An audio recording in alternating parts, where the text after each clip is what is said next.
selamat pagi. Ketemu lagi nih sama Kak Felicia di Sekolah Minggu di Rumah Aja bersama GPI Grand Family. Gimana nih kabarnya adik-adik hari ini? Kakak berharap semoga adik-adik hari ini diberkati Tuhan selalu dengan kesehatan dan masih tetap semangat untuk belajar dan mendengarkan firman Tuhan. Nah, sebelum kita mulai sesi sekolah minggu hari ini, ayo kita lipat tangan dulu, kita tutup mata, kita berdoa dulu yuk sama Tuhan. Tuhan Yesus, terima kasih atas berkat dan rahmat-Mu hari ini Tuhan, sehingga kami bisa bangun pagi, bisa tetap bersemangat Tuhan untuk belajar mendengarkan firman-Mu hari ini Tuhan di sekolah minggu di rumah aja.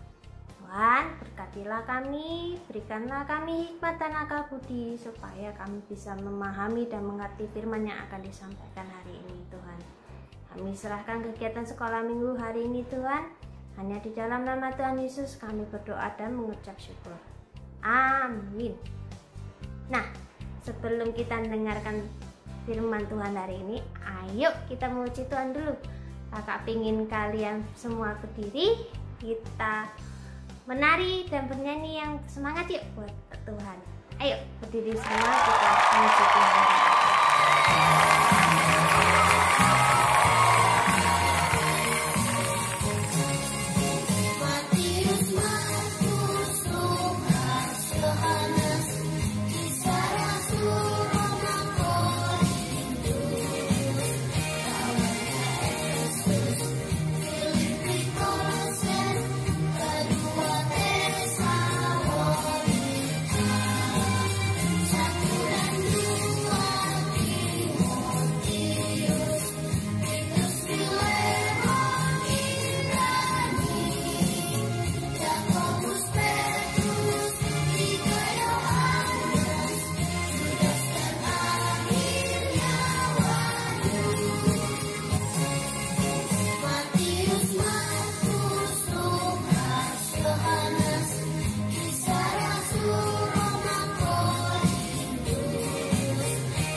Adik-adik, gimana?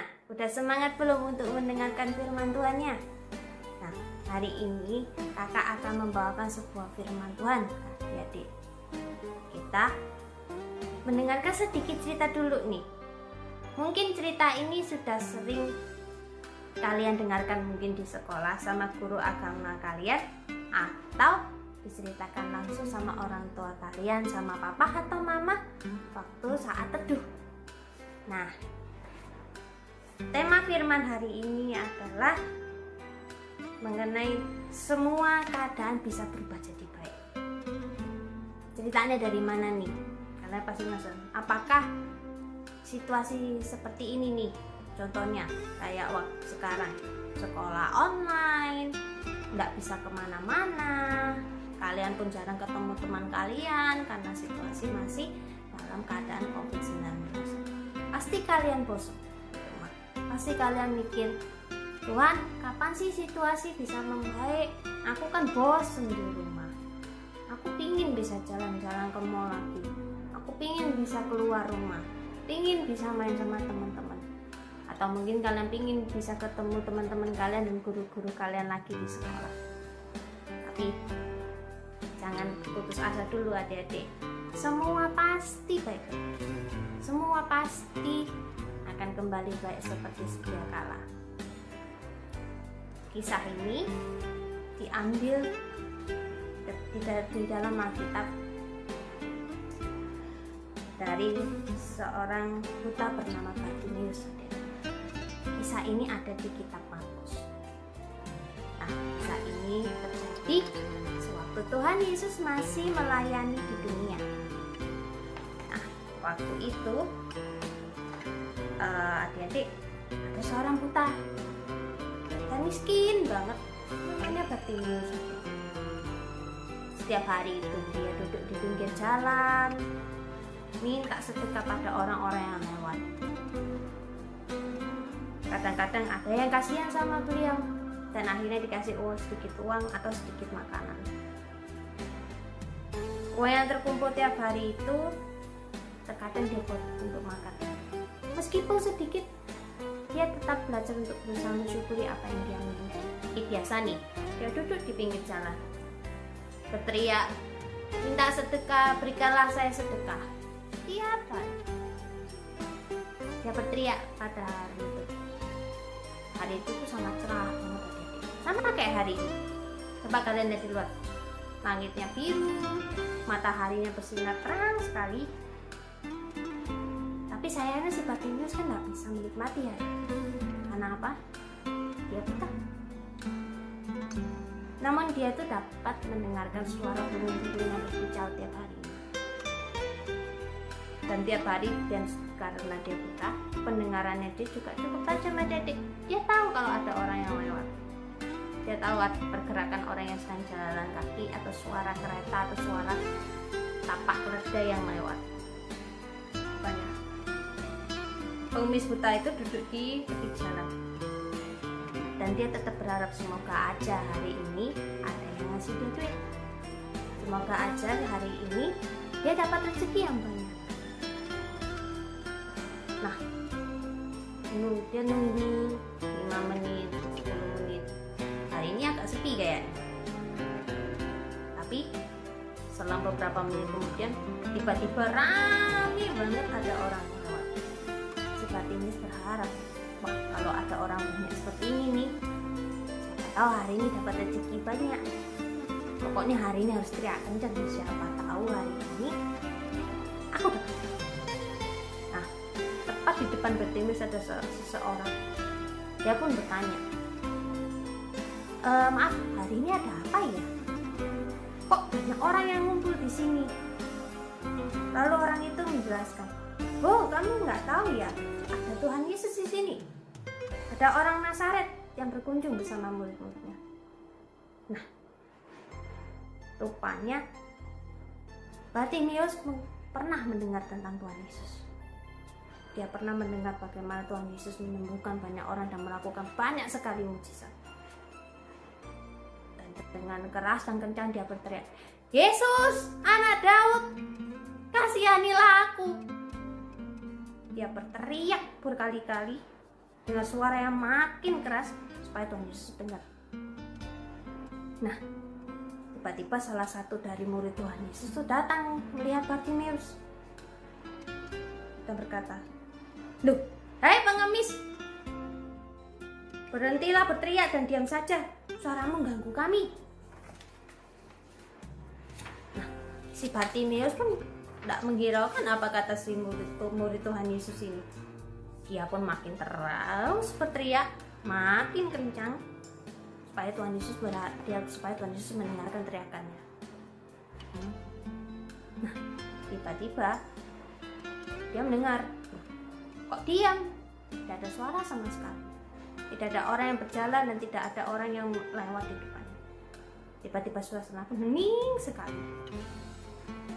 Nah, ternyata adik-adik, Tuhan Yesus lewat. Tuhan Yesus mendengarkan teriakan si Bartimeus. Nah, akhirnya Tuhan Yesus berkata, ayo ikut aku. Dan dia pun mengajak Bartimeus pergi dari tempat dia duduk. Orang buta itu dibawa ke hadapan Tuhan Yesus dan Tuhan Yesus pun dengan lembut menyapanya. Apa yang engkau kehendaki supaya bisa aku berbuat? Nah, mendengar pertanyaan Tuhan Yesus, Bartimeus pun menjawab, Tuhan, aku ingin bisa melihat. Aku pingin bisa melihat apa yang ada di sekeliling. Tuhan Yesus pun tersenyum dan dia berkata, melihatlah, karena imanmu menyelamatkan. Seketika itu pula, tiba-tiba Bartimeus melihat ada sinar yang terang sekali, dan tiba-tiba dia silau. Dan pengemis itu pun bisa melihat Tuhan Yesus, bisa melihat wajahnya. Dia pun kaget, loh, aku bisa melihat sekarang. Ini Tuhan Yesus. Dia pun sangat terkejut dan dia pun sangat bahagia dan bersyukur. Sangat bersyukur adik-adik. Akhirnya dia setelah bertahun-tahun dia buta, akhirnya dia pun bisa melihat apa yang ada di sekelilingnya, dan dia pun bisa bertemu dan melihat Tuhan Yesus. Dia pun mengucapkan terima kasih kepada Tuhan Yesus, dan sejak itu Bartimeus mengikuti Tuhan dan dia selalu percaya kepada Tuhan. Nah, apa sih makna di balik kisah ini? Kalau adik-adik lihat saat ini, orang buta aja bisa disembuhin Tuhan Yesus. Bagaimana dengan kita? Nah, adik-adik, Tuhan Yesus itu adalah orang yang sangat maha pengasih. Dia adalah orang yang tidak pernah membedakan siapapun, baik itu orang miskin ataupun orang kaya. Tuhan Yesus itu mengasihi kita dan mengasihi semuanya, semua makhluk. Ia itu bisa menjadi sahabat yang baik banget, baik di waktu adik-adik sedih ataupun adik-adik senang. Nah, di situasi yang seperti ini, di mana masih banyak orang yang terkena COVID, masih banyak orang yang mungkin mengalami kesusahan, adik-adik harus percaya, Tuhan Yesus itu tidak akan pernah meninggalkan adik-adik, tidak akan meninggalkan orang tua adik-adik.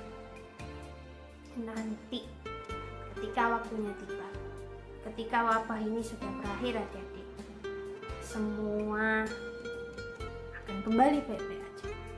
Adik-adik harus percaya, masih ada mujizat, masih ada harapan kalau kita mau mengikuti Tuhan Yesus, kalau kita mau taat sama Tuhan Yesus, pasti ada harapan adik-adik. Karena apa? Tuhan Yesus itu adalah sahabat kita yang paling oke dan paling baik adik-adik. Dia adalah penolong kita yang penuh kasih dan kuasa. Nah, gimana nih caranya supaya Tuhan Yesus tetap mau sama kita? Caranya gampang adik-adik. Adik-adik harus rajin baca firman Tuhan, adik-adik harus rajin berdoa, mau menuruti perintah orang tua adik-adik, dan yang paling penting adalah mau menuruti apa kata Tuhan Yesus. Taat. Kuncinya adalah taat adik-adik. Kakak yakin kalau kita taat mengikuti firman Tuhan, kalau kita taat tetap berdoa, semua keadaan bakal baik-baik aja. Taat dan sabar, itu kuncinya. Kakak yakin Tuhan Yesus tidak akan pernah meninggalkan adik-adik. Kakak yakin Tuhan tidak akan pernah meninggalkan keluarga adik-adik. Tuhan akan mencukupkan keadaan adik-adik saat ini. Meskipun saat ini kita sedang sekolah minggu di rumah aja pun, Tuhan ada selalu sama kita. Pokoknya Tuhan Yesus tidak akan pernah meninggalkan kita selamanya. Makanya kita tetap harus percaya sama Tuhan Yesus. Kita harus taat sama Tuhan Yesus. Kenapa? Tuhan Yesus menyiapkan yang terbaik buat kita. Amin. Nah, adik-adik, mari kita berdoa dan kita mengucap syukur pada Tuhan. Tutup mata yuk. Ayo, buka tangan dan tutup mata. Tuhan Yesus, terima kasih Tuhan untuk firman hari ini yang mengajarkan kami bahwa ada kebaikan di waktu sulit, ada mujizat dan harapan di waktu-waktu yang sulit seperti saat ini. Tapi yang terlebih, dari itu semua kami belajar Tuhan selalu ada buat kami. Tuhan adalah sahabat dan penolong kami yang setia, baik di waktu kami sedih maupun di waktu kami senang. Tuhan, ajarkanlah kami untuk selalu taat mendengarkan firman-Mu, supaya kami bisa menjadi orang yang membawa berkat dan bisa menjadi orang yang berguna di lingkungan kami. Kami bersyukur atas firman ini Tuhan. Hanya di dalam nama Tuhan Yesus kami berdoa dan bersyukur.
Adik-adik, kali ini kita mau melihat cerita bahwa kasih yang dimulai dari diri sendiri dapat membuat seluruh dunia penuh dengan warna kasih, yaitu sukacita dan damai sejahtera.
Dalam Matius 19 ayat 19, hormatilah ayahmu dan ibumu, dan kasihilah sesamamu manusia seperti dirimu sendiri. Nah, sebelum sekolah minggu kita akhiri nih adik-adik, kakak punya ini nih. Kakak punya ayat hafalan. Ayat hafalan hari ini diambil dari Pengkhotbah 3 ayat 11a. Coba dibuka dulu deh Alkitabnya. Kakak ulang ya. Di Pengkhotbah 3 ayat 11a. Bunyinya begini. Ia membuat segala sesuatu indah pada waktunya. Bahkan ia memberikan kekekalan dalam hati mereka. Sekali lagi, di Pengkhotbah pasal 3 ayat 11a. Ia membuat segala sesuatu indah pada waktunya, bahkan ia memberikan kekekalan dalam hati mereka. Nah, sama kan seperti firman hari ini? Meskipun kita mungkin saat ini mengalami masa pandemi, adik-adik, satu saat pandemi ini akan berakhir. Kuncinya apa? Tetap berharap sama Tuhan, tetap taat sama Tuhan Yesus. Kalau kita taat sama Tuhan Yesus, pasti ada harapan, pasti ada mujizat di mana pandemi ini akan segera berakhir. Pasti ada harapan di mana satu saat adik-adik bisa bertemu lagi sama kakak di gereja, bisa bertemu teman-teman adik-adik di sekolah minggu, dan bisa juga satu saat bisa jalan-jalan lagi dan pasti bisa bersekolah. Nah, sekian sekolah minggu di rumah aja hari ini adik-adik. Kakak bersyukur kakak bisa bertemu adik-adik hari ini meskipun online, dan kakak berharap sekali kakak bisa ketemu lagi sama kalian di sekolah minggu di rumah aja edisi mendatang. Nah, sebelum kita akhiri, mari kita berdoa dulu yuk adik-adik. Sekali lagi kita lipat tangan dan tutup mata kita. Tuhan Yesus, terima kasih Tuhan atas hari ini. Terima kasih atas firman-Mu dan terima kasih atas kegiatan hari ini Tuhan dalam sekolah minggu di rumah aja bersama GPI Kerapamil. Sekarang kami akan melanjutkan kegiatan kami Tuhan. Sertai kami hari ini Tuhan. Kami percaya Tuhan tidak akan meninggalkan kami. Tuhan adalah sahabat kami. Dan Tuhan selalu menjaga kami dimanapun kami berada. Kami serahkan hari ini dalam tangan-Mu Tuhan. Hanya dalam nama Tuhan Yesus kami doa dan mengucap syukur. Amin. Nah, sekian dulu adik-adik untuk sekolah minggu di rumah aja hari ini. Sampai jumpa di edisi mendatang. Sampai jumpa. Bye-bye. Terus yang mari